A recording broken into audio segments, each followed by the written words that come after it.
Hope cannot be isolated. I have hope, I have hope. What's the ground of your hope? What's the basis of your hope? What's the foundation of your hope? The hope must be anchored in Christ. That hope must have salvation as the foundation. And that hope must have holiness as the backbone that makes that hope stand. The future destiny through hope with holiness. We're coming back to Psalm 93. Psalm 93. And I'm reading from verse 4. Psalm 93 verse 4. The Lord on high is mightier than the noise of many waters, yea, than the mighty waves of the sea. The testimonies are very sure. Holiness becometh thine house. Holiness befits thy house. Holiness is essential for thy house. Holiness is indispensable for thy house, O Lord, forever. God is not a vacillating God. And his desire, his demand is not fluctuating. It's not that he accepted and he demanded holiness from Israel, but for the Gentiles, he says, you can live the way you want. Nothing else is required of you. Just say, God is my God, and then you can follow your idolatry. Nothing like that. Anyone that calls upon the name of the Lord, holiness becometh thine house, O Lord. How long? Psalm 110. Psalm 110. I'm reading from verse 1. The Lord said unto my Lord, sit thou at my right hand, until I make thine enemies thy footstool. It was said to the Lord by the heavenly Father, the Lord shall send the rod of thy strength out of Zion. Rule thou in the midst of thine enemies. Look at verse 3. Thy people shall be willing in the day of thy power. What does that mean? Your people will be willing to follow you in the day of your power. If they see your power, they will be willing to come out of Egypt. If they see your power, they'll be willing to walk in the narrow path that leads to the promised land. Your people shall be willing. They'll be willing to serve you. If they see your power dividing the Red Sea, your people shall be willing. They'll be willing to bend and bow under your law when they see the manifestation of your power. Thy people shall be willing in the day of thy power, in the beauties of holiness. Not the beauties of makeup, in the beauties of holiness. It's not the beauty of worldliness. It is in the beauty of holiness. I want you to imagine, you know, you're going to church and you're spending 1 hour before the mirror. Okay, you say, I don't spend 1 hour before the mirror. I about 30 minutes before the mirror. And then there's another mirror inside your bag. And once in a while, you look at that mirror to see your facial expression, and then to order your hair this way and that way. You look at that mirror more than you look at the Bible.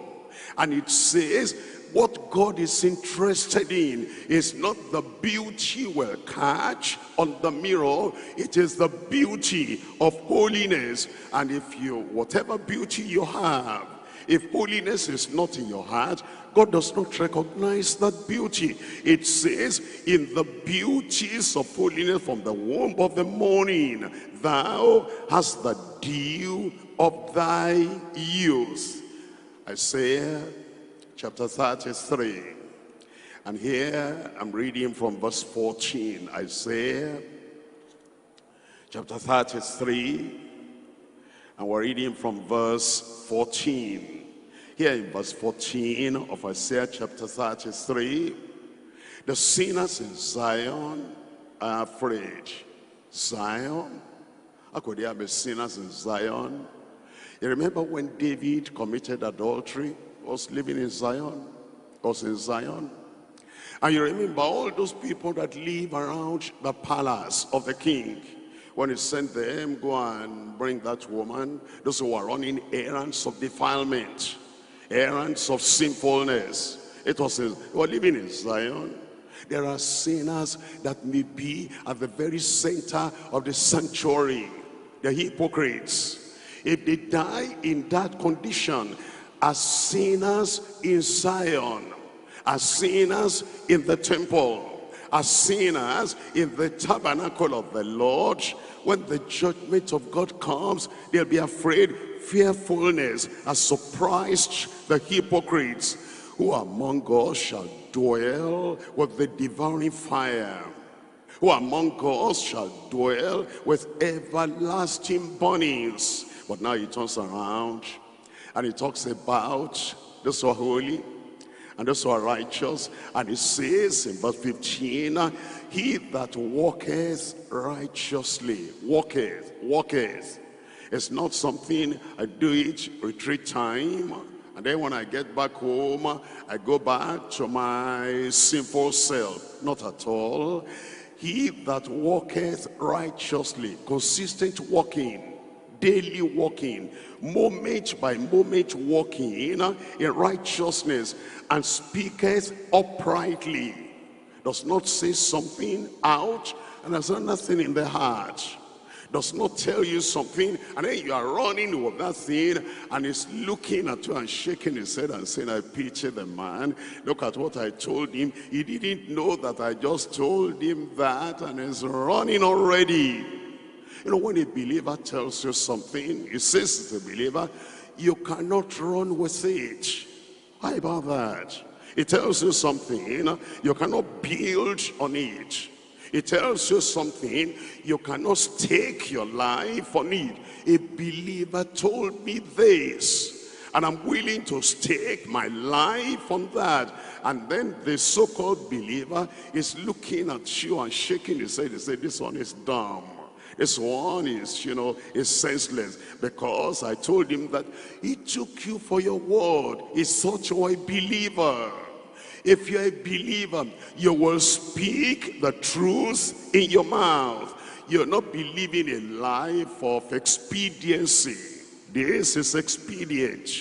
This will achieve my goal. This will make me happy, but makes the other fellow unhappy. A real believer is on his way to heaven. It says, he that walketh righteously and speaketh uprightly, that despises the gain of oppression. That despises the gain of oppression. This economic time, this time of economy, is when we know true believers. You have a need, and this man, your neighbor, your community, during the day, is always around. It's like he doesn't have any work, but he has this car, he has this car, he has that car. And then he throws money everywhere. And you're wondering, what work is he doing? And now you have a need. You want to pay for house rent, or you want to have finance for sending your child to school. And you see that your child has been at home all the time, and he's passing by. And he is a rich man. He calls you. He says, what's happening to your child? Your child is not going to school. And then to start with, you just say, well, it's a personal thing. It's between me and God, and let him go his way. But you begin to tell a story. Actually, we couldn't pay the school fees. Why didn't you tell us? We're here.